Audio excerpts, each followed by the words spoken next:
Welcome back. This is actually going to be a full episode. The friend who's the impetus for me making this series expressed interest in actually seeing all the Codex entries. So this one is going to start out just being that.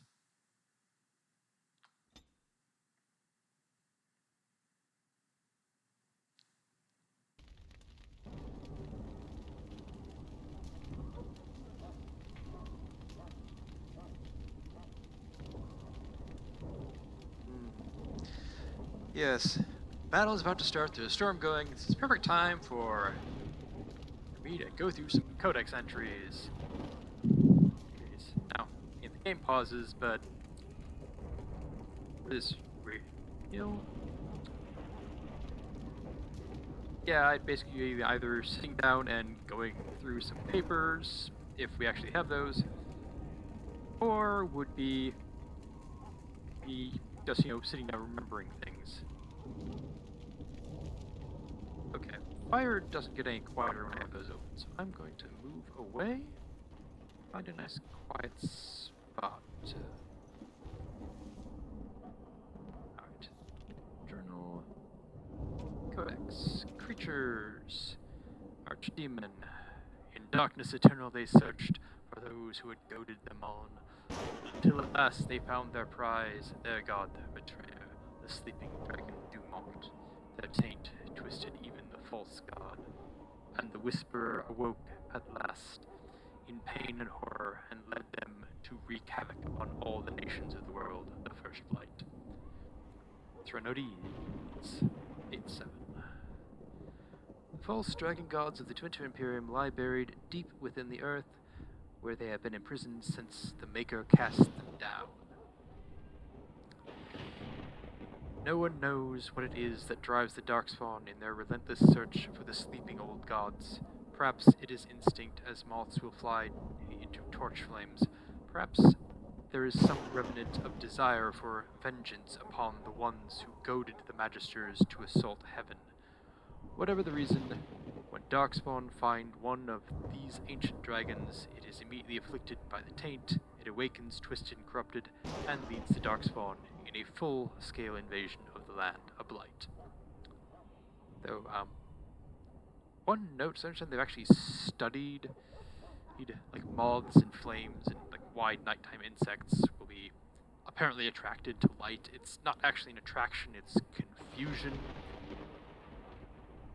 They're used to navigating by the brightest source of light at night, which is usually the moon, or it can be the stars.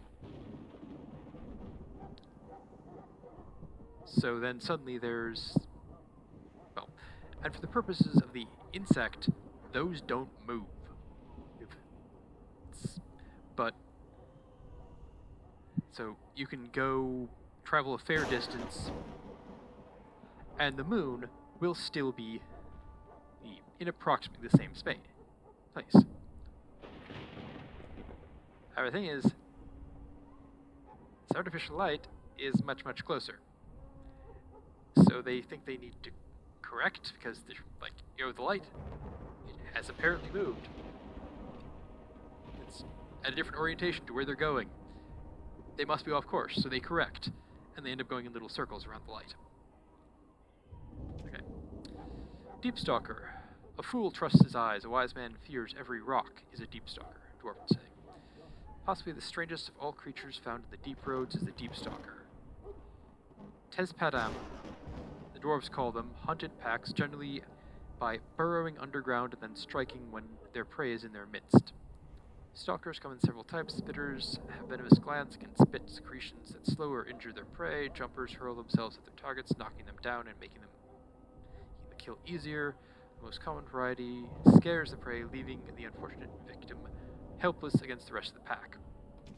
Okay, Genlocks. These are the most common darkspawn in the underground. Stocky and tough, Genlocks are notoriously difficult to kill even by magic. Alphas. In any group of Genlocks, there is usually one who is dominant. As the tallest, strongest, smartest of their kind, Alphas serve as a sort of commander, directing or bullying the others in combat. Ghoul. What the Blight does not destroy, it corrupts. Any creature infected with The darkspawn taint that does not have the good fortune to die outright becomes a ghoul, a twisted shadow itself. The name originally comes from men, whether human, dwarven, or elven, become tainted, usually while being held as a captive food source by the darkspawn. They would turn cannibal, preying on other captives, slaves to the will of the archdemon driven mad by pain during blight. Corruption of the darkspawn spreads through the wilder areas of Thedas and infects the animals found there. This produces grotesque, enraged bears called Bearascairn, as well as blight wolves. Unfortunately, ghouls rarely survive their corruption for long. Okay. Hurlock. Taller than their Genlock cousins, the Hurlocks are roughly human-sized but are possessed of considerable strength and constitution. The shock troops of the darkspawn, a single berserking Hurlock, can often be a match for numerous opponents at once. They are known to adorn themselves with rough carved tattoos. Didn't think tattoos were carved, to keep track of their kills and deeds, though it is unknown whether or not there is a uniform standard for these markings. Alpha, Hurlock Alphas are more intelligent and more skilled fighters, often serving as commanders or even generals. Emissaries, Hurlock emissaries, have also been known to appear during a blight. These darkspawn are the only ones recorded as being capable of human speech, and are often capable of employing magic. Mabari war dogs. Dogs are an essential part of Ferelden culture, and no dog is more prized than the Mabari. The breed is as old as myth, said to have been bred from the wolves who served Dane. Prized for their intelligence and loyalty, these dogs are more than mere weapons or status symbols. The hounds choose their masters and pair with them for life. To be the master of a Mabari anywhere in Ferelden is to be recognized instantly as a person of worth. Mabari are an essential part of Ferelden military strategy. Trained hounds can easily pull knights from horseback or break lines of pikemen. That seems kind of doubtful to me, but... And the sight and sound of a wave of war dogs howling and snarling has been known to cause panic even among the most hardened infantry soldiers. Shade. It has often been suggested that the only way for a demon to affect the world living is by possessing a living or once living body, but this is not always true. Indeed, a shade is one such creature, a demon in its true form that has adapted to the world around it. My hypothesis is this: we already know that many demons become confused when they pass through the veil into our world. They are unable to tell the living from the dead, and the very static nature of our universe being confusing to a creature that is accustomed to a physicality defined entirely by emotion and memory. Most demons seek to immediately seize upon anything they perceive as life, jealously attempting to possess it. But what of those that do not? What of those that encounter no life or fail to possess a body? What of those who are more cautious by their nature? These demons watch, they lurk, they envy. In time, such a demon will learn to drain energy from the psyche of those encounters, just as it did in the Fade. Once it has drained enough, it has the power to manifest and will forever be known as a shade. Such a creature spurns possession, instead floats as a shadow across its piece of land, preying on the psyche of any who cross its path. Perhaps it believes itself still in the Fade. There is evidence to believe this is so. A shade will weaken the living by its very proximity. If it focuses its will, it can drain a single target very quickly. Some have even been known to assault the minds of the living victim, causing confusion or horrors and making the target ripe for the kill. The tragedy of the shade is perhaps that once it has drained a target whole, its appetite is only heightened rather than slaked.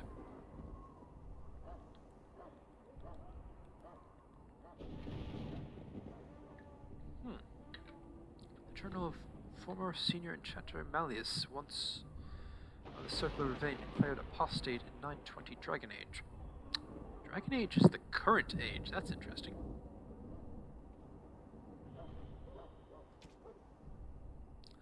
Spiders tend to appear in old ruins and other places where the veil has become thin because of magical disturbances or a great number of deaths. In such places, spirits and demons pass into the world of living and attempt to take over living beings, spiders among them. Not all scholars accept this explanation for the presence of these beasts, however. Some claim that the thinning veil allows magic to leak from the Fade, tainting such creatures as these spiders to transform into larger and more potent creatures than they ever would have become naturally. While such spiders are known to possess powerful poisons and the ability to fling their webs at opponents in combat, studies of them have been few, and the full range of their abilities are unknown. That's interesting. I didn't actually know that there was a in-universe explanation for spiders, for the giant spiders. It didn't just come up to this is a different world, so there are giant spiders. They are actually, in some ways, magical. Wolf. It's rather unfair, the reputation of the wolf possesses in Ferelden for people so clearly for people who so clearly adore their hounds. Ferelden simultaneously harbor distrust of wolves that borders on the unreasonable. Unreasonable, that is, if one is not familiar with the ancient legends regarding werewolves. There was a time in Ferelden's past when demons inhabited the bodies of wolves in great numbers, causing the wars against werewolves and spreading great fear and panic. The werewolves were slain, but even today the noble wolf is still looked upon with distrust. From the Legends of Ferelden by Mother Elias of Denerim. 910 Dragon. That is, again, this age. An attack by wolves upon civilized foes happens rarely, often only in times of desperation, even then only when the wolves have the advantage of numbers. This can change during a blight. When the darkspawn rise onto the surface, their presence dramatically alters the savage nature of the normal beasts. I mean, I can see that too, that the darkspawn probably disrupt up to their territory and disrupt driving them from it, and possibly also corrupting the land as well, so that could be a source of change of behavior. In the blights, as the corruption of the darkspawn spreads through the wilder areas of Thedas, it would infect the animals found there, and the more powerful of them would survive and be transformed into more vicious and dangerous beasts. The Blight Wolf is one such example, mad with the pain of its infection, and only through the overriding command of the Darkspawn does it retain some semblance of its pack instincts. Blight Wolves are always found in large groups, and will tend to overwhelm a single target if they can, using their numbers to their advantage. It is fortunate that these creatures rarely survive their corruption for very long. Magic and religion. Right.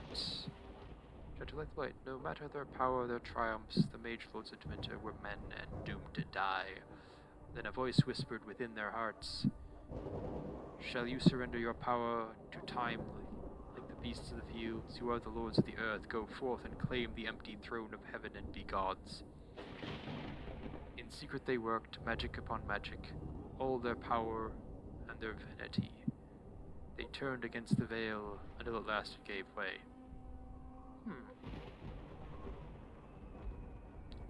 There's someone else who's trying to disrupt the veil. If he had a hand in that, maybe.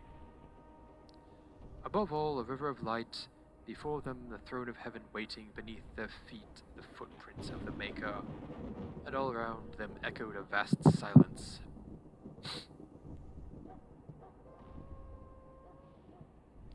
When they took a single step towards the empty throne, a great voice cried out, shaking the very foundations of heaven and earth. And so is the golden city blackened with each step you take in my hall. Marvel at perfection, for it is fleeting. You have brought sin to heaven and doom upon the world. Violently they were cast down, for no mortal may walk bodily in the realm of dreams. None. Bearing the mark of their crime, bodies so maimed and distorted that none should see them and know them for men. Deep into the earth they fled, away from the light. In darkness eternal they searched for those who had goaded them on, until at last they found their prize, Their god, their betrayer, the sleeping dragon Dumont, their taint twisted. Even the false god and the whisperer awoke at last in pain and horror and led them to wreak havoc upon the nations of the world of First Light. Alright.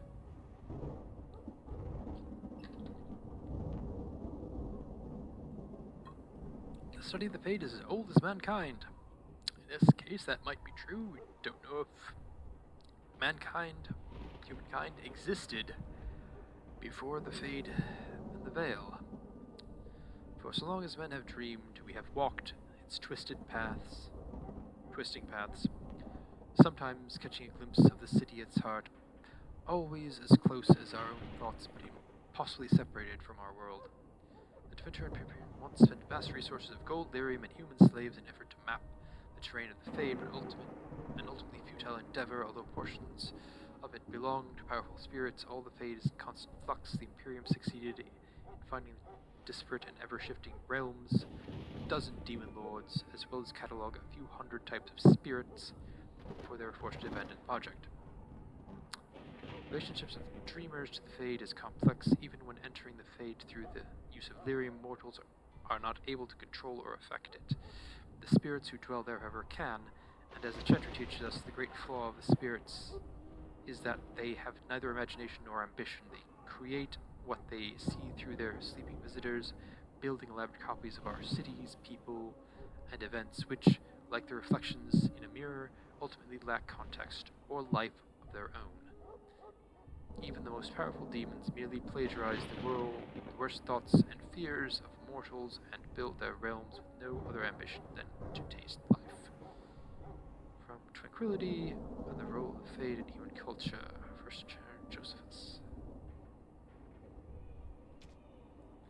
The Tranquil are the least understood but most visible members of the Circle. Each city of respectable size boasts a circle of Magi shop, and every one of these shops is run by a Tranquil proprietor.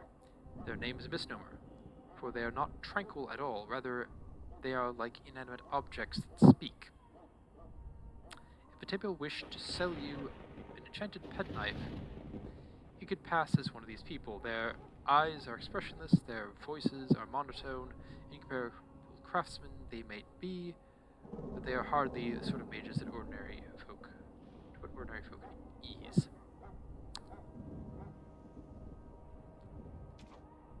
Kinda don't like that description of them as being inanimate objects. Already gone through this one. Frequently asked during my travels to other lands to explain the dogs omnipresent for Eldon. Inevitably I tell my foreign listeners that there are no more dogs in my homeland than in their own. In every civilization, every civilized corner of Thedas, an astute observer will notice dogs employed in hunting game, keeping bonds and storehouses free of vermin, herding livestock, governing homes, and even use as simple beast of burdens in the mountains. It is simply that Ferelden show appreciation for the work dogs do, and perhaps the reason for that distinct mythology. After the first man to be named Tern, the hero who united the Almari ancestors to drive back Darkspawn of the Second Blight, was reputed to be the son of a werewolf. Now, perhaps this was simply meant to be some comment on his temperament, or simply a way of making a great man even larger than life, but more than half the noble families of Ferelden claim to be descendants of Hafter, and consequently, many of our people believe that they have some distant kinship with wolves. It is only good manners to be polite to one's kin. Alright. King Merrick Theron. It is difficult to separate the man from the myth. The last survivor of the bloodline of King Calenhad, the Silver Knight. Merrick drove the Orlesian forces from Ferelden's borders, reclaimed the throne, and freed our people from foreign tyranny. All true, and all larger than life. He was born in hiding near Cathal's crossing to the rebel queen Moira, and grew up in the rebel camps, an outlaw in his own country. When the rebel queen died, Merrick inherited her homeless nobles, malcontents, and displaced freeholders, and with the aid of his friend Logain Mactyr, that's the man we met, built them into an army. After the pivotal Battle of Riverdane, Merrick took the throne. He married Rowan, daughter of Renolgarin, Earl of Redcliffe, and began the long, slow process of rebuilding everything Olay had demolished during 70 years of occupation. From Ferelden Folklore and History by Sister Katrine scholar. Next, the castes.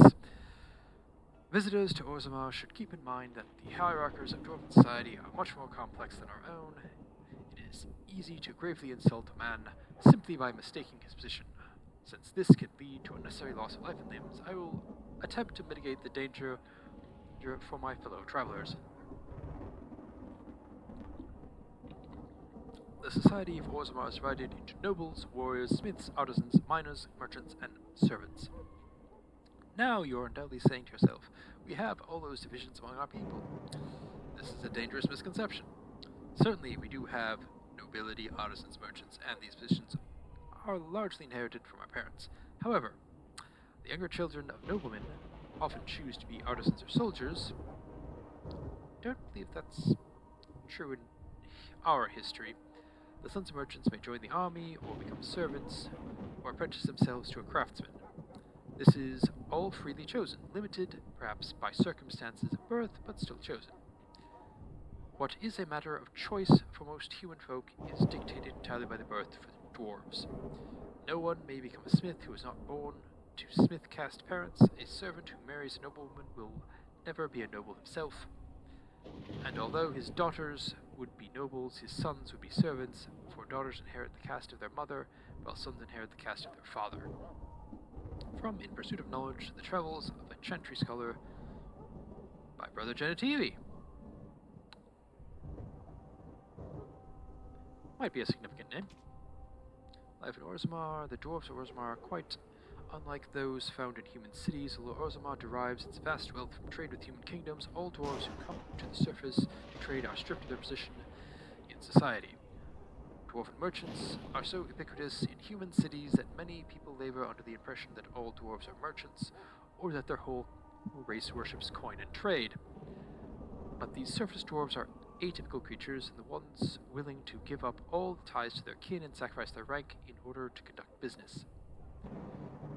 Below ground, the dwarves are a people obsessed with honor, their own and that of their family. Most nobles incorporate chainmail even into formal gowns because slights and insults often turn deadly.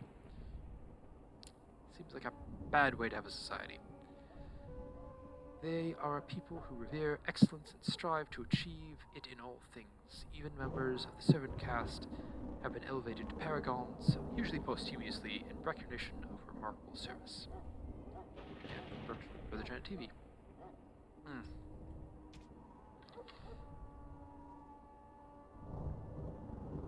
There isn't a dwarf alive who remembers the deep roads as they once were.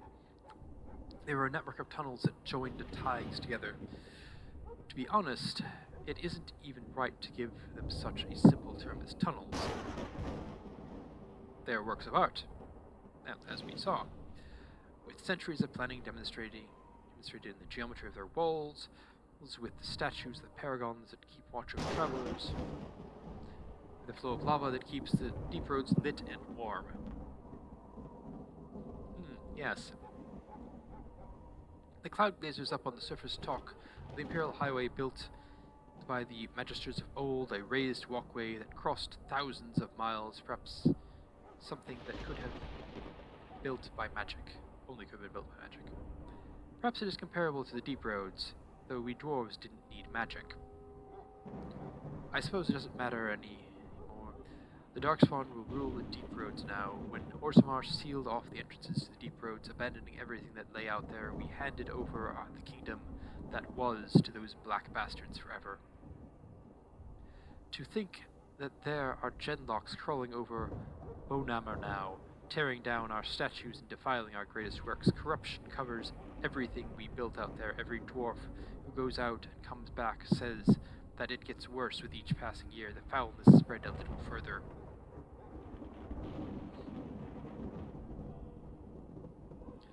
And the cloud gazers think the Darkspawn are gone just because they aren't spilling out onto the surface. One day when Orzammar is gone for good, they'll find out differently. Those Darkspawn won't have anywhere else to go but up, and they'll do it. The surface folk will have themselves a blight that will never end. Transcript from a conversation with a member of the Dwarven mining caste. 8-9 Blessed. The city of Orzammar, the dwarves are lauded for their craftsmanship, and the city of Orzammar is one of their finest works. Orzammar lies at the heart of the Frostback Mountains, deep underground. Didn't seem that deep underground, but okay. The city arcs outward from the royal palace, which is built around a natural lava vent. Sounds healthy. Continually fountaining liquid rock, which both lights and heats the entire cavern. Would be toasty warm. The topmost tier of Orzammar is the home of the noble caste, with their palaces fanning out in both directions from the court of the king, as well as the Shaperate, which serves as a repository for all Dwarven knowledge. The lower tiers is the commons, where the merchant caste holds sway and where the finest works of Orzammar craftsmen are for sale. In the center of the river of Rava, connected to the commons by a causeway, are the Proving Grounds, a sacred arena where dwarves by ancient tradition settled their disputes. On one side of the fiery river are the ruins of the old Dwarven palaces fallen into disrepair, which the locals call Dust Town. That's interesting.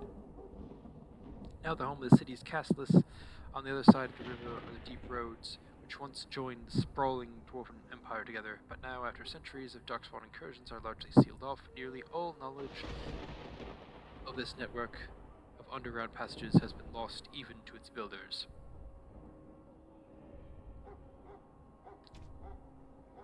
House Iduken, Shield of Orzammar. The Assembly has never named a paragon with so little disagreement as there was for Paragon Iduken. No naysayers, only a single abstention. An abstention? My understanding is that person was hacked to death. That's not an abstention. His worthiness was unquestionable, his favor with the ancestors clear. But family rumor says that the man himself was deeply troubled, prone to fits of melancholy and self-doubt. Never satisfied with his great achievement in protecting Orzammar, he died, cursing that he had not managed to save the outlying taigs. So this dates back to the sealing of the deep roads? I have the impression that was hundreds of years ago. Because I don't actually remember how many Dwarven kings there were in between then and now. Could be. Before he rose to Paragon, he was of little note. The memories tell us that he never entered a single proving, never sought to elevate his place among the warrior caste. He spent most of his years prior to the First Blight fighting skirmishes in the deep roads, keeping them free from surface bandits. Seems odd that surface bandits would do that when there's an entire empire above ground, but anyway. Content to live quietly with his wife and daughters, when the Blight began, it caught Orzammar in the midst of a vicious inter-house war. Most of the warrior caste was caught up in feuding, for as word of attacks poured in, each great house demanded that the army be sent to defend their taig, and no house would agree to sacrifice their own holdings for the safety of the others. The assembly was so utterly tied up in infighting that the darkspawn spread unchecked to the gates of Orzammar itself. In the chaos, Iduken grudgingly took command of the armies. He enlisted the aid of the mining caste to collapse overrun tunnels, called upon the smith caste to supply them with arms, bypassed the assembly and nobles entirely. With his leadership, Orzammar was saved from annihilation. For his insubordination, he was made Paragon. And yet, he always considered it a defeat. From History of Iduken Paragon King by scholar Gertek. I wonder if that was the guy we met.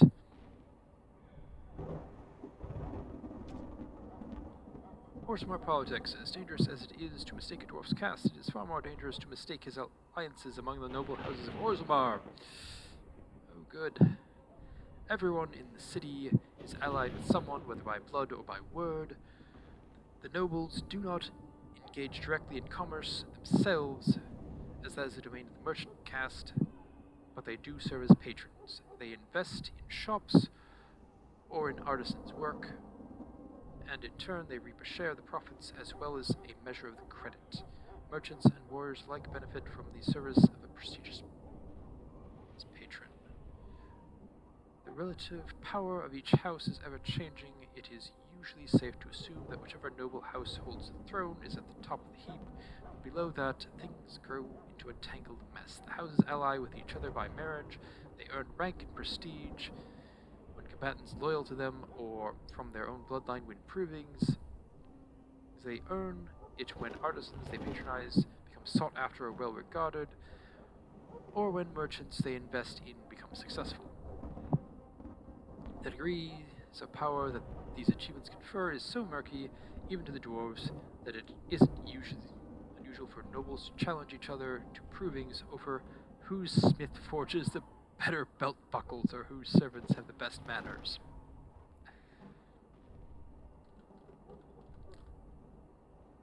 I mean, okay.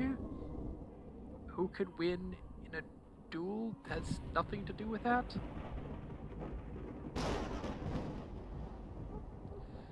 Nor is it out of the ordinary to find two merchants arguing over whose noble patron has won the most acclaim, for the rank of the patron is the rank of the client. Nowhere is this more apparent than in the assembly, where the Deshers, representatives of each noble house, meet. Although the king technically rules Orzammar, the kings are elected by the assembly, and so each king must constantly to maintain support of the Deshers. Kings who prove unpopular find their heirs deemed unacceptable to inherit the throne. Power passes to another house. Now, that's the thing. Kings being elected is also historical.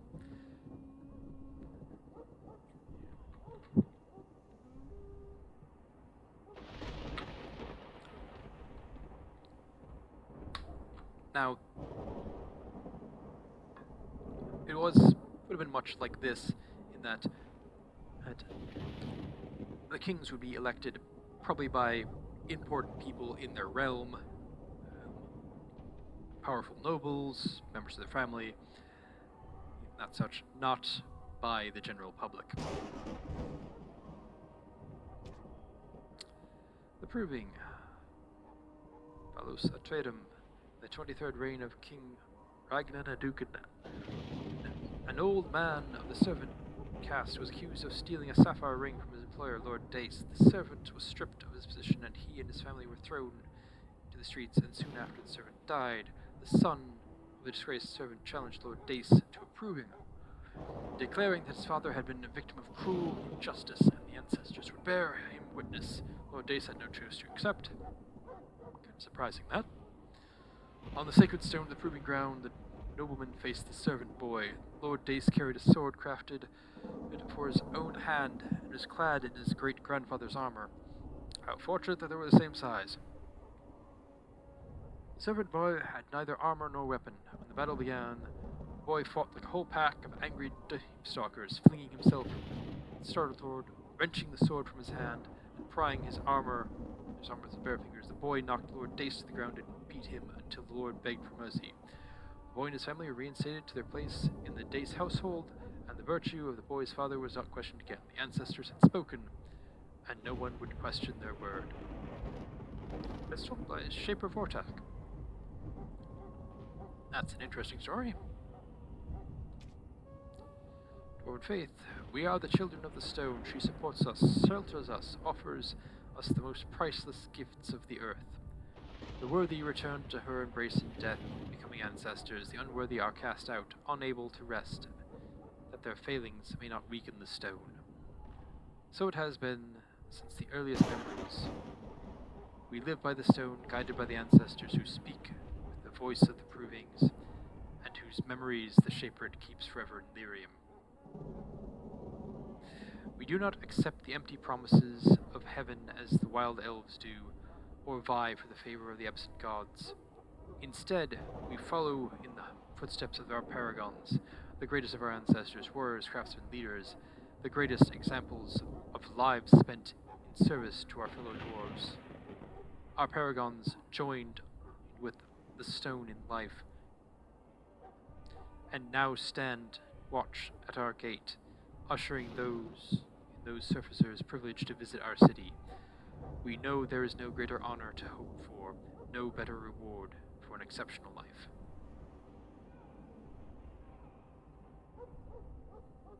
I thought the wild elves were more into gods than just the heavens. Anyway, Orzammar History 1, Chapter 1, The Memories tell us that our kingdom once reached far beneath the mountains, and that the Taigs were almost beyond counting. Kalsharok was the capital then, home to all the noble houses, and Orzammar was simply a home of the miner and smith castes. It was with the Tevinter Imperium that things changed. Paragon Garel moved the seat of power to Orzammar to more closely oversee the trade that began with surface. It seemed our people were entering a new age of prosperity. The memories hold no explanation for the coming of the Darkspawn, only questions. At first, they were rumors, noises in the deep roads, a lost traveler here and there. The warrior caste sent men to patrol the road, and thought the matter settled. We did not know that while we searched for them, they were engaging in a search of their own. Sleeping deep in the stone itself was the archdemon. They found him, awakened him, and the blight began. The Darkspawn poured out of the deep roads like smoke. Then, and the warrior caste... It's weird. The Darkspawn poured out of the deep roads like smoke. Then, and the warrior caste struggled to hold them back. I don't think you need that comma. Alright, sorry. That's the copy editor in me coming out. Countless Taigs were lost in that first blight, but as ever, in the worst moments of our needs, a paragon rose. Paragon Odukan led the defenses of Orzammar, and the Dark Horde was beaten back.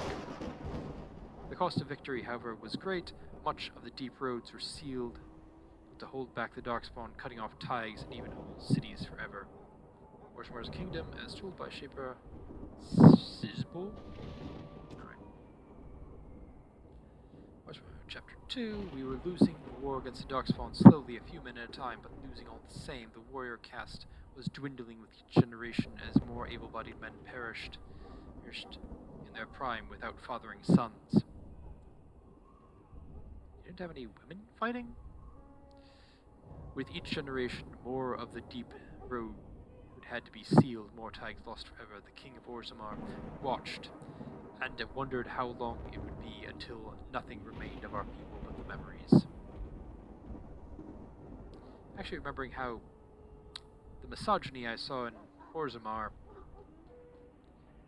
yeah, might make sense. And then Paragon Caradin arose from the smith caste with a new weapon. Golems, giant soldiers of living stone and metal. Each one was an army. With the Paragon's golems, we began to retake the lands we had lost. For a while there was hope of victory. Final victory was coming. But at the heart of the war, Paragon Caradin disappeared, and with him the means to make the golems. Several forays were made into the deep roads to search for the Paragons, but nothing was ever found. Over time the golems we had were damaged beyond repair, and we began our slide once again towards extinction.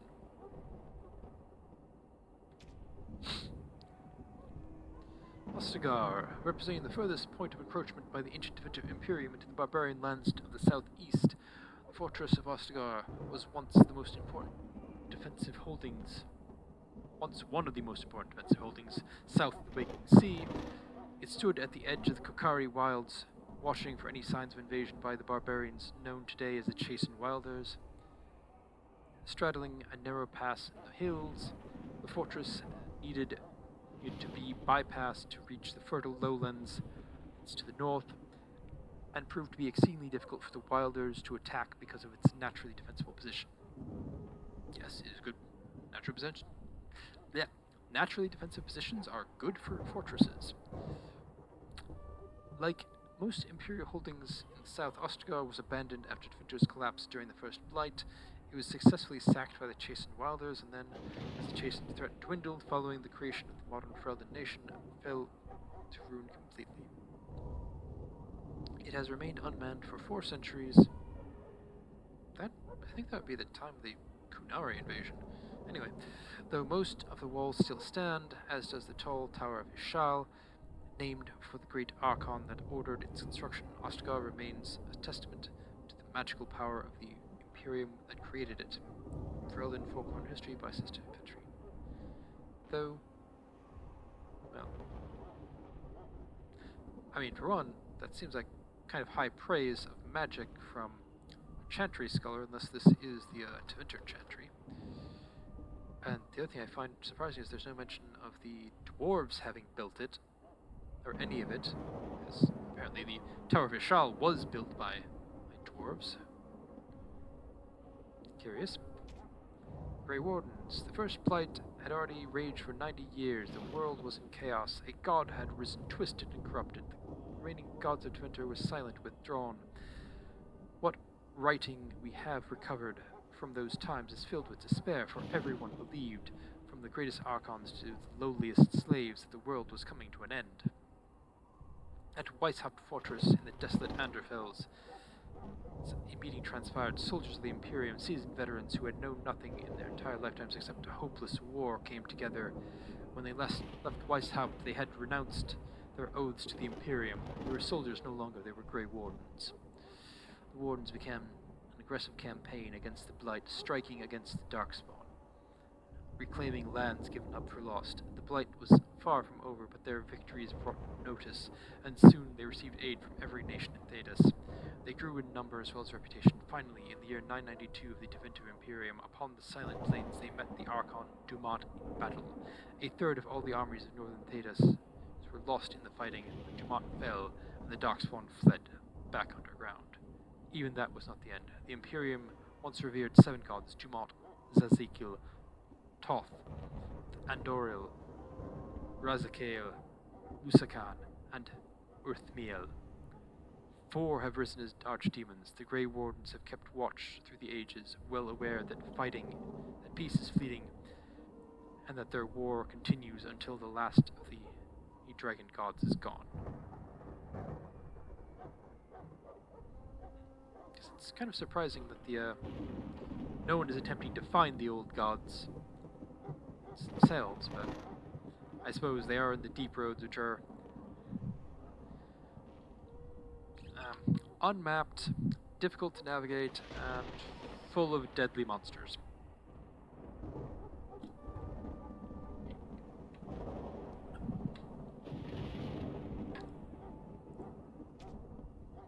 The Kokari Wilds. It is said that in the midst of the Black Age, when werewolves stalked the lands of Ferelden in numbers that kept every farmholder indoors and a hound on every doorstep, a powerful Arl of the Almari peoples stood and declared that he would put an end to the threat. His Arling stood on the border of the Dark Forest, on the southern border of Ferelden Valley, and he claimed that the werewolves used the forest to launch their midnight assaults on humanity.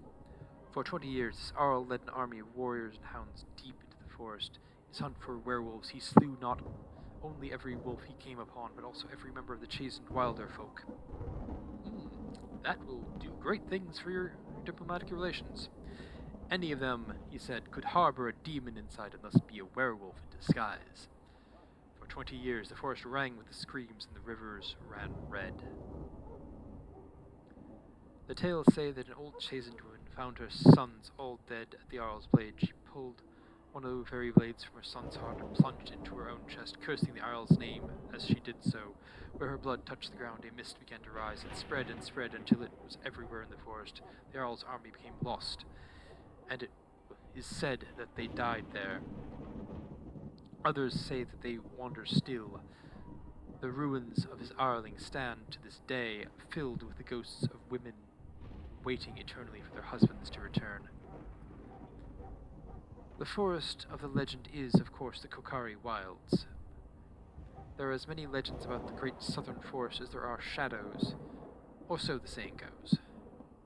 The chastened wilder folk have made their home there since mankind first came to these lands, and the wildlands spread far into the south, as far into the south as anyone has ventured.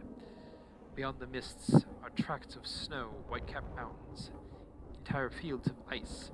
Is the land too cold for mankind to survive, yet the chastened eke out an existence there, and they tell of horrors beyond the wilds that lowland folk could not begin to comprehend. To most, Ferelden simply ends at the Kokari Wilds. There is nothing beyond. The wilds is a land of great trees, wet marshes, and dangerous monsters. What more needs to be said? For the land of the Wilders, my mother is Darkspawn. If we haven't heard about these a little bit already. The sufferers claim that the first Darkspawn fell from heaven. They spin tales of magic and sin, but the children of the stone know better. The darkspawn rose up out of the earth, for it was in the deep roads that they first appeared, creatures in our own likeness, armed and armored, with no more intelligence than Tezpadam, bestial and savage.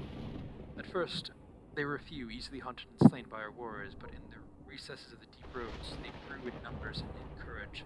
Our distant Taigs came under attack, and now it was the army, not a few warriors, being sent to deal with the creatures. Victories still came easily, though, and we thought the threat would soon be over. We were wrong. My dear Annika, I would not worry about the assembly. Let the nobles sit together and argue over whose house owns the grandest Taig. It keeps them from panicking, which they would surely do otherwise, and prevents them from making a greater nuisance of themselves. War is the busiest business of warriors. I would say that the enemy's strategy seems to be changing, that they never appear to have a strategy before, beyond destroying everything in their path. For weeks, their numbers appeared to be dwindling. There was talk that perhaps we were getting close to wiping them out. We could not have been more wrong, for today we came upon the body of their main force. I cannot give words to it, Annika. I have never before seen so much death in one place. There were darkspawn beyond counting, and at the heart of the throng a great beast, as tall as the palace of Orzammar, with breath of fire, a paragon of darkspawn, perhaps, for they seemed to pay it deference. They were leaving, marching towards the mine shaft which led to the surface. But I knew when I beheld them that once they have devoured what lies above us, they will be back. Letters of Paragon Adukin. Characters. What's this for now? Characters. Alistair. You know, the one good thing about the Blight is how it brings people together. Alistair was a novice Templar when Duncan recruited him into the Grey Wardens, or rescued him, as Alistair would say. Balin Adukin. Time is something you may not have much left of. Third, King Adukin and Endrin's children, Balin has always been considered the last and least of his family. Train was undisputed heir apparent from the moment of his birth, and Durin was not only the most accomplished, but also their father's clear favorite. Balin's most notable trait was his ability to stay out of trouble.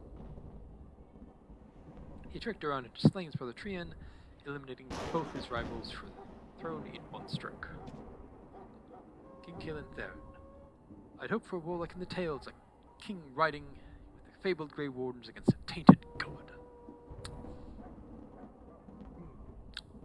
Son of legendary King Merrick Theron, Kaelin was the first Felden king born into a land free from the foreign rule for 2 generations.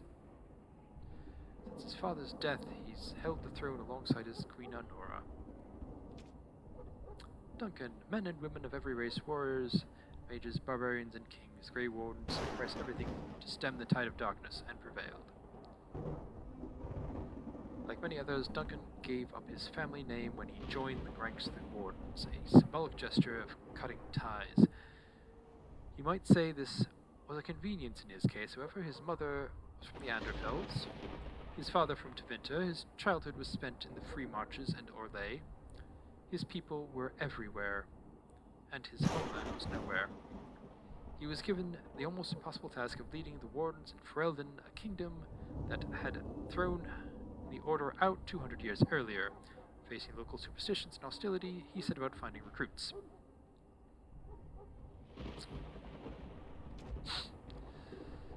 King Endrin Adukin. Denial of the traditions of our people does not qualify as a political technicality.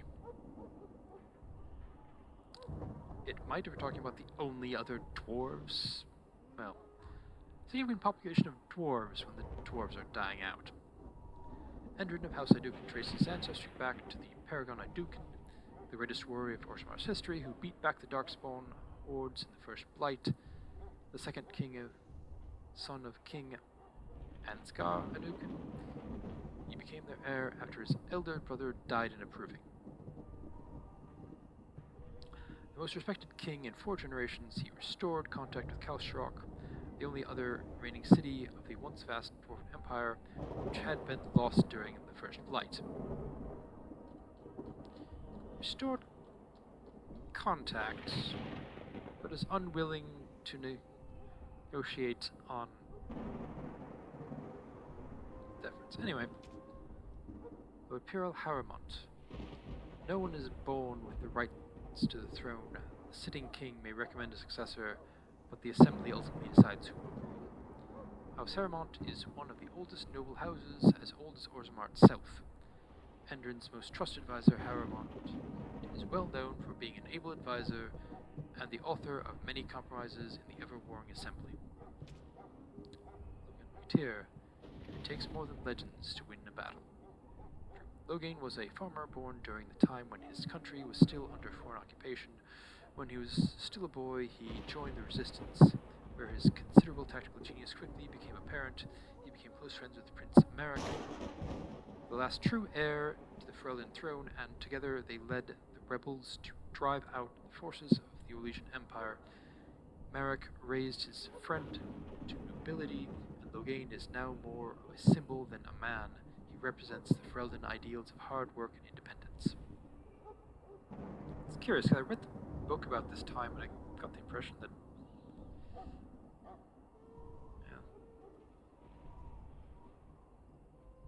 I feel like they met after Prince Merrick was, well, previous monarch died, I think, before Merrick met Logain. But in any case, Morgan, which of the wild such idle fancies those legends? Have you no minds of your own? Of herself, Morgan says little. She does not deny being a witch of the wilds, but beyond that, everything about her is in question. Wyn, I will not lie motionless in a bed with coverlets up to my chin, waiting for death to claim me. Wyn's talent became apparent early on, particularly her skill at healing magic. She was well liked by all her mentors, and was recognized as an exceptionally gifted student. Even the Templars who watched her could not deny that she represented the best the Circle had to offer. She was an intelligent young woman who possessed a quiet confidence and maturity beyond her years. She spent many years mentoring apprentices within the Circle, and her peers thought so highly of her that she was asked to be first Enchanter Irving's successor, but she refused, saying that she had no desire to work in the upper echelons. When word reached the tower of King Kaelin's call to arms, Wyn volunteered to go to Ostgar.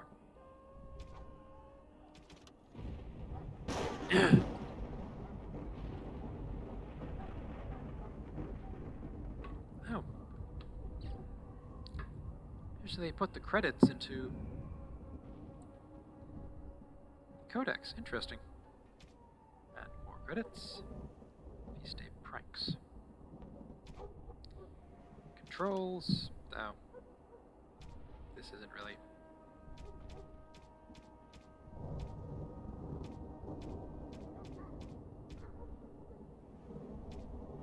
Quest room. Wait, I went through. Oh, there's one. Quest related, okay. Trashes.